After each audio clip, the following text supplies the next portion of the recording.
ये कहानी मैथ्यू नाम के एक लड़के के ऊपर आधारित है जो अपनी बोरिंग लाइफ से परेशान होकर एक गर्लफ्रेंड बनाना चाहता है और उसके साथ दिन रात घपाघप करना चाहता है। पर इसी बीच उसकी मुलाकात एक घपाघप स्टार से होती है और फिर इसके बाद मैथ्यू के साथ आगे क्या होता है ये हम आज की इस एक्सप्लेनेशन में देखने वाले हैं। पर दोस्तों उससे पहले अगर आपने मेरे दूसरे चैनल को अभी तक सब्सक्राइब नहीं किया तो प्लीज उसे भी जल्दी से सब्सक्राइब कर लीजिए। वहाँ पर मैं इससे भी तगड़ी तगड़ी मूवीज को एक्सप्लेन कर रहा हूँ। तो चलिए अब बढ़ते हैं एक्सप्लेनेशन की तरफ। फिल्म का नाम है द गर्ल नेक्स्ट डोर और ये फिल्म 2004 में रिलीज हुई थी। मूवी की शुरुआत में हम मैथ्यू नाम के एक लड़के को देखते हैं जो पढ़ाई में बहुत अच्छा होता है, पर इतना होशियार होने के बाद भी वो बहुत बोरिंग था, जिस वजह से कॉलेज की कोई भी लड़की उसमें इंटरेस्ट नहीं लेती थी। ये मैथ्यू का आखिरी साल था और वो अपनी हायर एजुकेशन की फीस के लिए स्कॉलरशिप लेने की तैयारी कर रहा था। पर मैथ्यू इन सबसे भी खुश नहीं था क्योंकि उसने आज तक कुछ ऐसा नहीं किया था जिससे वो बाद में याद रख सके और उसने अपनी पूरी जिंदगी सिर्फ पढ़ाई करने में ही निकाल दी थी। इसलिए एक दिन मैथ्यू डिसाइड करता है कि अब से वो भी वही चीजें करेगा जो उसके साथ के लोग कर रहे थे, जैसे लड़कियां पटाना और घपाघप करना। इसी बीच मैथ्यू के घर के बगल में डैनियल नाम की एक बहुत ही खूबसूरत लड़की रहने के लिए आती है। डैनियल इतनी ज्यादा खूबसूरत थी कि वो दिखने में किसी सुपर मॉडल से कम नहीं लग रही थी। रात को मैथ्यू फोन पर बात कर रहा होता है और तभी उसकी नजर डैनियल की खिड़की पर जाती है जो कि कपड़े बदल रही थी। ये देखकर मैथ्यू का छोटा चेतन जाग जाता है और फिर वो भी छुपकर डैनियल को देखने लगता है। पर तभी डैनियल मैथ्यू को उसे देखते हुए देख लेती है और वो सीधा उसके घर आ जाती है। तभी डैनियल के डैड उसे नीचे बुलाते हैं, जिसको सुनकर डैनियल की फटकर 64 हो जाती है। अब मैथ्यू डरते हुए नीचे आता है, पर तभी उसके डैड उसे बोलते हैं कि डैनियल इस शहर में नई आई है और उसे यहाँ के बारे में कुछ नहीं पता, इसलिए तुम इसकी हेल्प करो और इसके साथ जाओ। अब जब ये दोनों साथ में जा रहे होते हैं तभी डैनियल मैथ्यू से पूछती है कि तुम्हें बिना कपड़ों के मेरे खरबूजे कैसे लगे, जिस पर मैथ्यू से बोलता है कि वो खरबूजे नहीं संतरे थे। ये सुनकर डैनियल की सटक जाती है और वो मैथ्यू को बोलती है कि चल तू अब अपने कपड़े उतार और मुझे अपना केला दिखा। अब डैनियल जबरदस्ती मैथ्यू के सारे कपड़े उतरवा देती है। फिर जब मैथ्यू पूरी तरह नंगा हो जाता है तो डैनियल उसे कार से उतार कर उसके कपड़े लेकर भाग जाती है। पर थोड़ी देर बाद डैनियल वापस आ जाती है और वो मैथ्यू को बोलती है कि वो सिर्फ उसके साथ मजाक कर रही थी। इसके बाद वो दोनों साथ बैठकर बातें करने लगते हैं और कुछ ही देर में उन दोनों में अच्छी दोस्ती भी हो जाती है। अगले दिन जब मैथ्यू क्लास में पढ़ रहा होता है तो डैनियल वहां आकर उसे क्लास से बाहर बुला लेती है। फिर वो दोनों मस्ती करने के लिए वहां से चले जाते हैं और पूरे दिन साथ में बकचोदियां करने के बाद शाम को वो दोनों चुपके से किसी के स्विमिंग पूल में जाकर साथ में नहाने लगते हैं। फिर वो दोनों वहाँ पर किस करने ही वाले होते हैं, पर तभी मैथ्यू को रियलाइज होता है कि ये पूल उसके प्रिंसिपल का है, इसलिए वो तुरंत ही वहाँ से भाग जाते हैं। इसके बाद ये दोनों मैथ्यू के फ्रेंड की एक पार्टी में जाते हैं, जहाँ पर डैनियल को देखते ही मैथ्यू के दोस्त बौखला जाते हैं और वो डैनियल को इम्प्रेस करने की कोशिश में लग जाते हैं। पर इस बार मैथ्यू डिसाइड कर चुका था कि डैनियल को घोड़ी तो वो ही बनाएगा, इसलिए वो डैनियल के पास आता है और उसको सबके सामने किस करने लगता है। अब डैनियल को किस करने के बाद मैथ्यू को ऐसा फील हो रहा था कि अब जॉनी सिंस का बाप तो वो ही है। पर तभी उसका एक चोमू दोस्त उसके पास आता है और उसे बोलता है कि भाई तू जिसे मियां कुमारी समझ रहा है वो तो मियां खलीफा है और लोग उसकी वीडियोस देखकर अपनी टंकी खाली करते हैं। अब ये सुनकर मैथ्यू का दिल टूट जाता है और वो निराश होकर वहाँ से जाने लगता है। पर तभी उसका दोस्त उसे बोलता है कि अगर ये घपाघप स्टार है तो क्या हुआ, तुझे तो इस चीज का फायदा उठाना चाहिए और तू जो चाहे उसके साथ कर सकता है। अब ये सुनकर मैथ्यू सीधा डैनियल के पास जाता है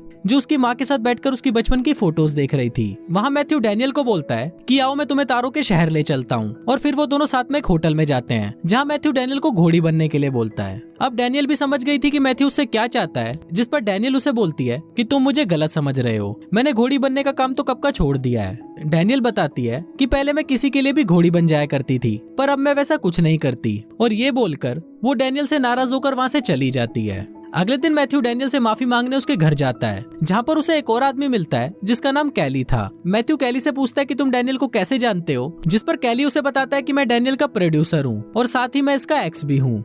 अगले दिन मैथ्यू जब कॉलेज जा रहा होता है तो वो वहाँ पर देखता है कि कैली लड़कियों के साथ फ्लर्ट कर रहा है। तभी कैली वहाँ पर मैथ्यू को भी देख लेता है और वो उन लड़कियों के सामने मैथ्यू की तारीफ करने लगता है। इसके बाद मैथ्यू कैली के साथ बैंक जाता है, जहां वो बताता है कि ये एक स्टूडेंट एडवाइजर है। दूसरी तरफ हम डैनियल को देखते हैं, जिसको अपने आप में गिल्ट फील हो रहा था कि कभी भी वो बदल नहीं सकती और ना ही कभी वो एक नॉर्मल लाइफ जी सकती है, इसलिए वो कैली के साथ वापस लास वेगस चली जाती है। अब यहाँ मैथ्यू भी डैनियल से प्यार करने लगा था, इसलिए वो डिसाइड करता है कि वो डैनियल को वापस लेकर आएगा और इसके लिए वो भी अपने छपरी दोस्तों के साथ लास वेगस के लिए निकल जाता है। वहाँ पहुंचकर मैथ्यू देखता है कि डैनियल बिना कपड़ों के ही सबके सामने डांस कर रही है, जिस पर वो उसे समझाता है कि तुम्हें ये सब करने की कोई जरूरत नहीं है। पर तभी वहाँ पर कैली आ जाता है और वो मैथ्यू को अपने साथ ले जाकर उसे धमकाने लगता है। वो मैथ्यू को बोलता है कि तुम डैनियल को उसका काम करने से रोक रहे हो और अगर वो ये काम नहीं करेगी तो मैं कमाऊंगा कैसे। अब कैली के इतना धमकाने पर भी मैथ्यू डैनियल के पास वापस जाता है और उसे समझाता है कि तुम्हें ये सब नहीं करना चाहिए क्योंकि तुम इससे बेटर लाइफ डिजर्व करती हो। अगले दिन जब मैथ्यू अपने घर पर होता है तो वहाँ पर डैनियल उसे उसके कॉलेज के लिए लेने आती है। फिर जब वो दोनों कॉलेज जा रहे होते हैं तो मैथ्यू उसे अपने साथ प्रॉम में जाने के लिए पूछता है। आज मैथ्यू के लिए बहुत ही इंपॉर्टेंट दिन था, क्योंकि अगर आज उसने अपने स्कॉलरशिप के एग्जाम को पास कर लिया तो वो हायर स्टडीज के लिए एक बड़े कॉलेज जा सकता है। पर तभी एग्जाम के दौरान कैली वहाँ पर आ जाता है और वो मैथ्यू को उठाकर वहाँ से ले जाता है, क्योंकि मैथ्यू ने डैनियल को वहाँ से भगाकर उसके $30,000 का नुकसान करवा दिया था। इसके बाद कैली उसे कुत्तों की तरह मारता है और अपनी पूरी भड़ास निकालने के बाद वो मैथ्यू को ड्रग्स देकर किसी ह्यूगो नाम के आदमी के घर पर उसकी ट्रॉफी चोरी करने के लिए बोलता है। फिर जब मैथ्यू वहाँ पर चोरी करने जाता है तभी कैली पुलिस को फोन कर देता है, जिस वजह से पुलिस उसे पकड़ने आ जाती है। पर तभी वहाँ पर मैथ्यू के दोस्त आ जाते हैं और उसे बचाकर अपने साथ ले जाते हैं। इसके बाद मैथ्यू डैनियल के साथ कॉलेज में स्कॉलरशिप की स्पीच देने जाता है, जहाँ पर मैथ्यू को वो ड्रग्स का नशा चढ़ने लगता है और वो स्पीच की जगह सबके सामने उल्टी सीधी बातें बोलने लगता है, जिस वजह से उसे वो स्कॉलरशिप नहीं मिलती।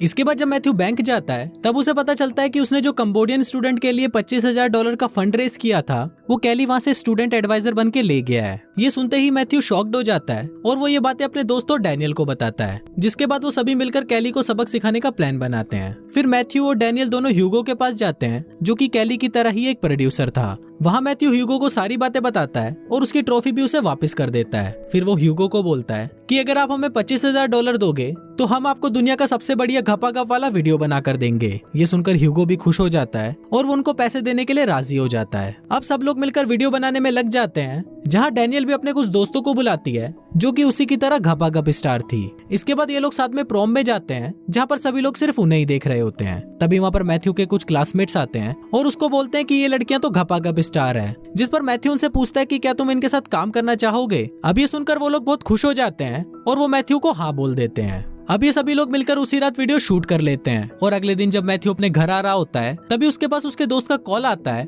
और वो उसे बताता है कि हमारी वीडियो को किसी ने चोरी कर लिया है और चोरी करने वाला और कोई नहीं बल्कि कैली होता है। कैली मैथ्यू को धमकी देता है कि इस वीडियो की कमाई का आधा हिस्सा तुम मुझे दोगे, नहीं तो मैं इस टेप को तुम्हारे प्रिंसिपल और तुम्हारे पेरेंट्स को दिखा दूंगा।